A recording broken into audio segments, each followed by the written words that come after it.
Dan pemirsa, untuk membahas lebih lanjut terkait dengan kasus hari ini, penyerahan barang bukti dari pihak Polda Metro Jaya kepada pihak Kejagung, kita akan berdiskusi bersama dengan Prof. Hipnu Nugroho selaku pakar hukum pidana dari UNSUD. Selamat siang, Prof. Hipnu. Selamat siang, Mbak Gemma. Iya, Prof. Hipnu, kalau kita melihat hari ini kan ada penyerahan barang bukti dari pihak Polda Metro Jaya kepada pihak Kejaksaan Agung. Bagaimana harapan kita, Prof. Hipnu, untuk menilai objektivitas yang akan dilakukan oleh pihak Kejagung pada hari ini? Ya, karena ini sebagai bentuk perkara yang mendapatkan sorotan publik, bahkan masalah nasional, saya kira Kejaksaan Agung akan objektif, Mbak. Objektif penanganan perkara dan objektif terhadap perlengkapan penyelesaian suatu perkara. Kan gitu, karena kalau kita lihat kan penyerahan ini kan penyerahan barang bukti, jadi penyerahan kasus, belum pada penyerahan sebagai bentuk pelimpahan barang bukti P21. Menurut saya seperti itu. Jadi barang-barang apakah yang terkait dengan tersangka 1D dan tersangka 2A itulah diserahkan. Oleh karena itu dengan barang bukti. Apa itu barang bukti? Kalau kita lihat barang bukti itu suatu nomenklatur yang baru di dalam alat bukti pasal 235 yang tadinya tidak ada, Mbak. Apa itu kalau kita lihat? Saksi, ahli, surat, kemudian barang bukti, bukti elektronik. Lah, barang bukti itu suatu yang baru. Oleh karena itu barang bukti itu merujuk pasal 235 KUHP baru. Apa itu? Tergantung 1A, alat ataupun sarana untuk melakukan kejahatan. Nah, itu nanti diidentifikasi apakah ini termasuk sarana alat untuk melakukan kejahatan. Kedua, B, alat atau sarana objek kejahatan.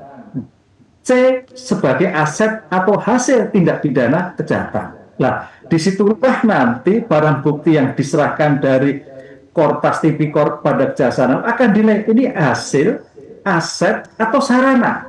Itu yang terjadi. Nah, ini sangat menentukan sekali karena dari hasil ini nanti, Mbak, paling tidak penyidik Kejaksaan Agung akan mengklarifikasi. Karena dalam suatu pengungkapan perkara itu ada investigasi, saya kira sudah kemarin karena sudah sampai penggeledahan, kemudian konfrontasi. Nah, konfrontasi itu adalah emasnya milik siapa, dari mana asalnya, kapan dikirimnya, untuk apa, emasnya asli atau tidak, karatnya seperti apa. Nah, itu akan dinilai. Dengan demikian, barang bukti yang diserahkan itu akan bunyi.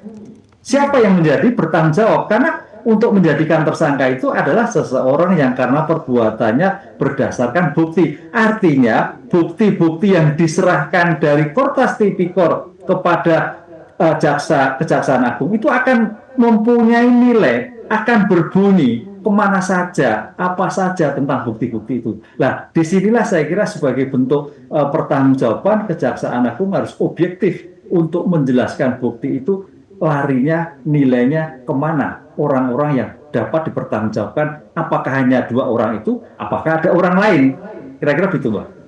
Iya, nah Prof, dari penelusuran barang bukti kemarin kan memang sempat ada pelibatan dari FBI ya dan Secret Services yang ikut menyelidiki keberadaan dan juga sumber dari uang mata uang asing dan juga emas punya Febri Adriansyah. Ini yang masih akan dilibatkan nggak kira-kira, Prof?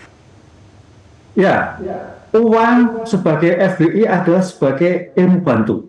Karena dalam suatu bukti itu ada saksi, ada ahli.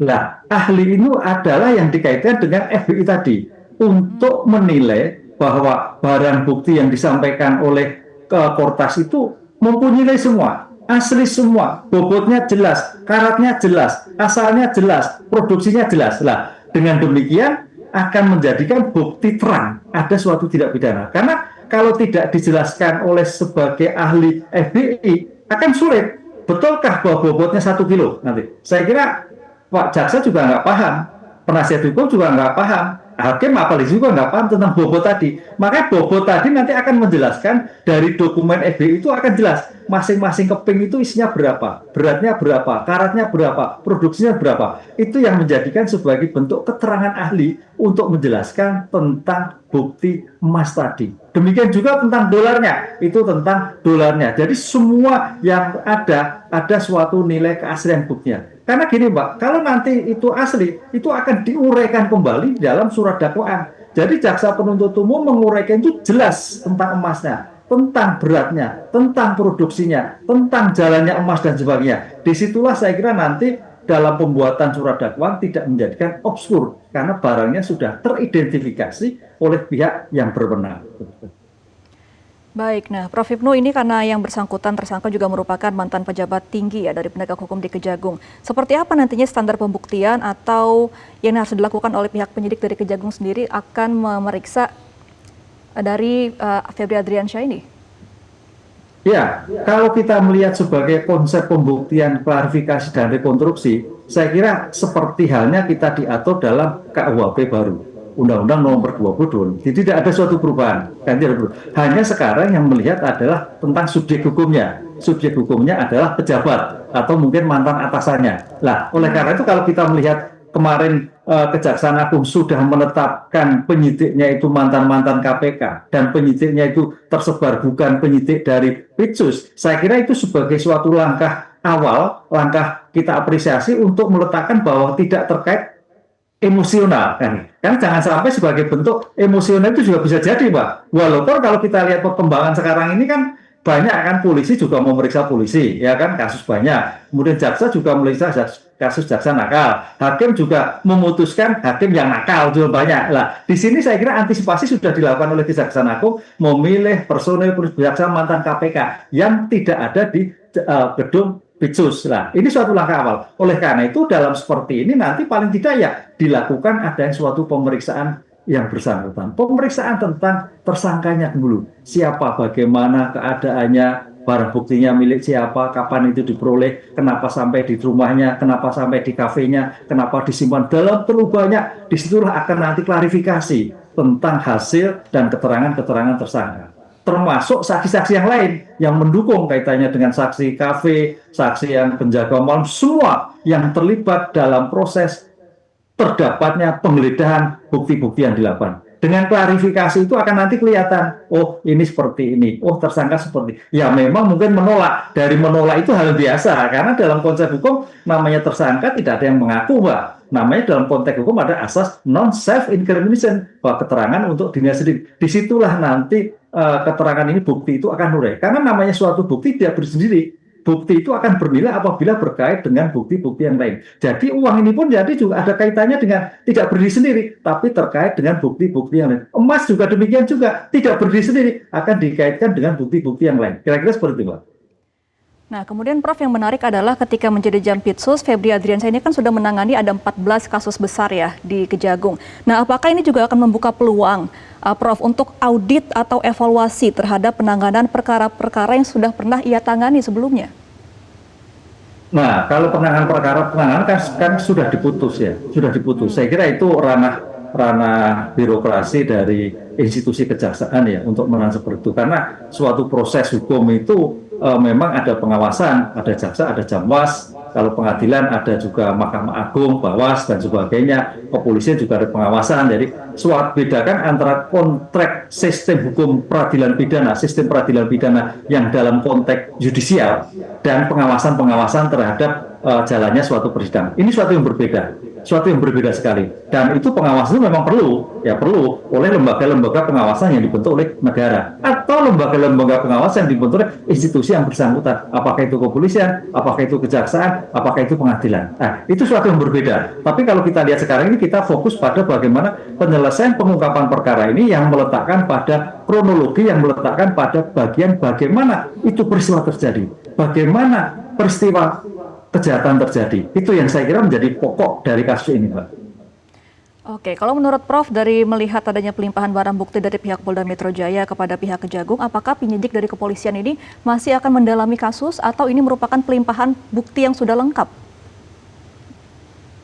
Dalam hal seperti ini kita melihat, dalam suatu pengungkapan perkara itu, kalau menurut saya itu bisa sendiri, bisa joint investigasi. Kan itu, Pak. Sendiri itu kalau perkara-perkara kecil, ini kan perkara besar, sehingga kalau menurut saya tetap Kejaksaan Agung juga melibatkan pada penyidik Polri, karena bagaimanapun juga yang mengungkap pertama kali adalah sehingga sebagai joint investigasi dalam pengungkapan perkara ini sudah berkembang. Kalau kemarin joint investigasi antara Polda dengan Kortas, sekarang Polda Kortas dengan Kejaksaan Agung. Ini luar biasa dan ini ini dalam suatu pengungkapan perkara itu bagus. Saya pernah menulis seperti ini, terkait pengungkapan bersama, kan gitu. Pengungkapan bersama itu ada joint investigasi tadi. Jadi saling mendukung, saling menambah. Karena dalam suatu pengungkapan perkara di dalam pasal 58 KUHP baru, dalam hal pengungkapan perkara penyidik dan Polri dan Kejaksaan Agung adalah saling koordinasi dalam kewenangannya masing-masing dalam sistem peradilan pidana, saling menambah, saling menguatkan di dalam pengungkapan perkara. Dan disinilah nanti Pak Polri pasti diminta lagi kaitannya untuk menambah dan menguatkan hasil pengungkapan yang kemudian diterjemahkan oleh Kejaksaan Agung untuk menyidik dan untuk membuat konsep surat dakwaan. Baik, nah Prof, selain dari Febri Adriansyah kan juga ada tersangka dari swasta ya, Don Rito. Ini seperti apa nanti penyelidikan dan juga pembuktian dari pihak Kejagung terhadap pihak di luar dari lembaganya?